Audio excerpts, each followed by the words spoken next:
Welcome back, everyone. Thanks for joining me this week. I figured we would discuss my favorite topic, carpet pythons, and why I think they make the best pet snakes. And we're going to compare them to the most popular ball pythons. So stick with me. There's going to be a lot going on in this one.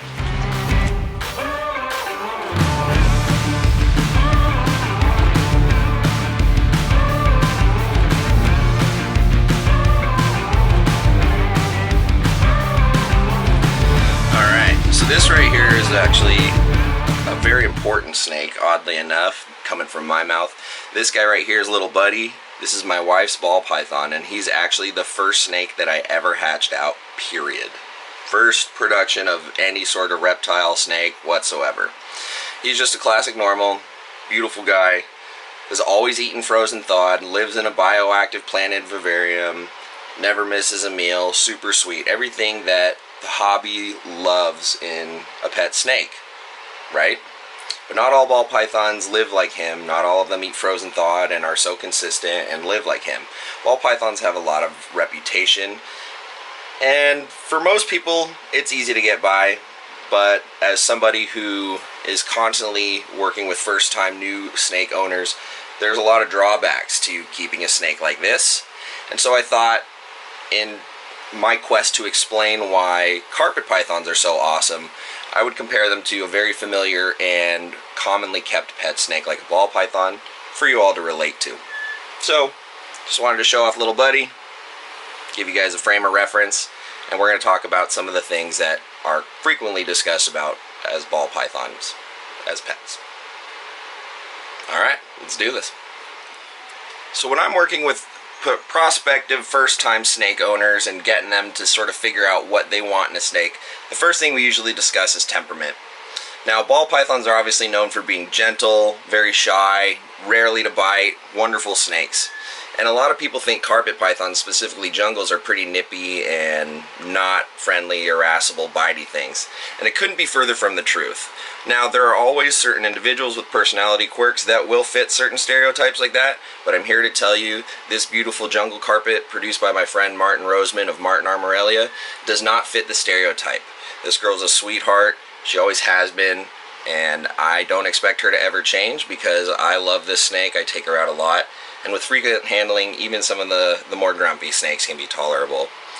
So when it comes to temperament, carpet pythons are just as docile as ball pythons, if not even a little more curious and inquisitive and engaging. So in my book, that's a little bit more of a plus side for the carpets. The second thing prospective snake buyers often ask is ultimate size. This right here is one of my breeder female coastal carpets. And they can get bigger than this, but average size for most female carpets is between 6 and 7 feet. There are the occasional outliers that'll hit 8 feet or so, and you can definitely influence that with your feeding regimen. Now, ball pythons definitely not going to reach the size of an adult carpet python, but they do have some girth to them and some mass and some weight, and so although they're not quite as long, they do feel like a medium-sized build, sort of hefty snake similar to a carpet. They're not going to be as active, and you won't have as much tail management like you do in a ball python, but it's really not that big of a deal. Some folks find a snake that's a little more interactive like this kind of suits their lifestyle more, but there's always the people who like that slow speed with ball pythons where you can just sit on a couch and chill, watch TV, and not have to worry about sort of minding where the snake's head and tail are at all times. But in my book, that makes it for a little bit more of an interesting interaction with these animals. So that's that. The third topic of discussion when trying to figure out if the snake is right for you is how hardy they are and how easy are they to care for.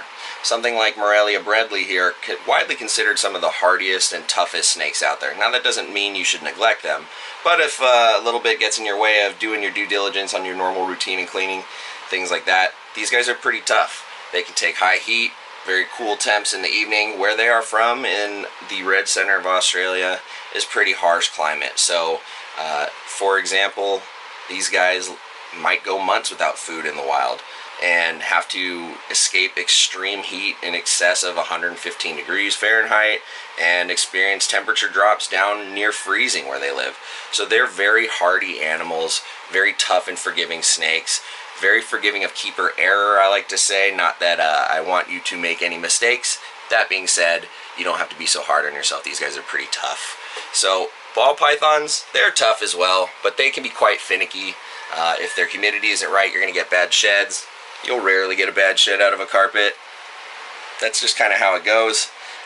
Ball pythons tend to be a little bit, susceptible to respiratory issues and things like that. If climate isn't right, humidity isn't right, things like that. They're tough, but I would say the carpets definitely have an edge over them in that department, for sure. The fourth point of discussion worth talking about is how well do they eat? Are they good feeders? Can they be picky? And you ball python people know exactly what I'm about to talk about. That 1,000-gram wall, or just the random unexplained periods of fasting where your animal just doesn't want to eat for no seemingly distinguishable reason. You'll almost never run into that with carpet pythons. This is a great example of a baby who's never skipped a meal, started on frozen thawed from day one, and will literally eat any time of day, night, no matter what, even in shed. And that's pretty commonplace for most carpet pythons. They're widely regarded as garbage disposals, fantastic eaters. They can take massive meals, almost never refuse a meal, and yeah, they're just quite reliable in that regard. And nothing stresses me out more than a snake that doesn't eat. So for me, that's a no-brainer. Gotta love carpet pythons for so many reasons, but they are definitely a much more reliable, better feeder than something like a ball python. Just saying. And the fifth and final point that I'm going to bring up today, when comparing two wonderful species of snakes, carpets and ball pythons, is that when people ask about the differences in certain snakes, I ask them what they like to do, what's their lifestyle, are they at home a lot, are they gone a lot, things like that. What do they want in a snake? And a lot of people want something they can interact with. So the fifth topic of discussion is how much fun are they to interact with? Well, as you can see right here, carpet pythons love to move and climb and go all over the place and use you as a big jungle gym in a tree. Not saying that ball pythons won't, but very few will open up like this and climb all over you. Granted, a lot of them, if you give them the time, they'll learn that it's safe and they'll do it, but it is just not the same. They are a completely different build of animal. Carpets are obviously semi-arboreal with a prehensile tail, and they love to go up, climb, investigate, very curious snakes. So if I had to pick one and I wanted to go hang out outside or just burn off some steam and interact with a snake, it's always going to be a carpet python. Sometimes ball pythons are fun to just sit and relax with, but if I want an interaction, it's always going to be carpet pythons. You'll never get the same interaction from two different animals, but they're always going to be checking you out, climbing all over you, figuring out what's going on. It's pretty interesting stuff. Now, these are just 5 topics that I've covered today. There's a lot more that people discuss when it comes to carpet pythons and whether or not they make great pets or if one is better than the other. These are just 5 really important talking points to me, and I figured I would share my insight on these as well. But that's going to do it for me this week. Thank you for joining me. Don't forget to go become a member of USARK today. Sign up for all the alerts, get on the mailing list for USARK, and go show love and support for USARK Florida as well. I'll have all the links and everything like that and their info in the description below. So go become a member if you are not today. That membership and those numbers count for all the legislative stuff going on. Phil Goss, the president, was just in DC meeting with representatives. So it's important. We can all play a big role, grassroots, in keeping our rights and supporting USARK, who fights for us. Beyond that, if you want early access to this year's babies, inside access to all sorts of information, discounts and things like that at heliguyserpents.com, please feel free to come join our growing Patreon community. We have an awesome Discord going too, so we got a lot of discussion and chit chat going on. Love to support all the members in there too. So if that sounds something you'd be interested in, come on over. Otherwise, don't forget to go show some love for Chris and get some 3D printed stuff at heliguyserpents.com. He's running a huge sale, and we've done some awesome stuff right now. Right now, what's going to happen is patrons already get discounts. but they're going to get even more discounts. Patrons are getting a bigger discount, but he's also running just a general discount for the general public now. So use code Riley10 and you will get 10% off anything over at HeliGuySerpents.com, from 3D printed perches to sky hide brackets, you name it. He's printing a lot of different cool things, so he's gracious enough to make some discount codes, give you guys a hookup on some awesome enrichment and furnishing items for your snakes. So give that a whirl, and don't forget, if you missed last week, use code Riley50 for 50% off shipping labels at Reptiles Express. I've had a few people contact me saying, hey, it only gave me about 15% off. Let me clarify. If you are a new Reptiles Express keeper, because they're so awesome, you automatically get 35% off.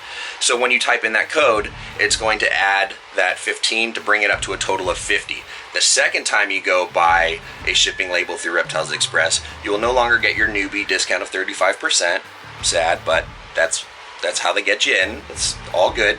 But you still use code Riley50 and it will still get you 50% off for up to 10 shipping labels. So just wanted to clarify that. I've had some folks ask some questions. Just want to make sure it's not a scam. I promise you do get 50% off. So go check them out, show them some love. I just got a few $100 worth of like shipping boxes and bags and heat packs and cryo packs and all that good stuff in preparation for the season. So they also have all those shipping supplies if you need anything like that as well. Whew! All right. Well, I think that just about covers it. Don't forget to like, comment, subscribe. Go show everyone some love. Go support USARK, Chris at Heli Guy Serpents, Reptiles Express, all that good stuff. And yeah, much love. Thank you to my patrons. Catch you all next week. Peace.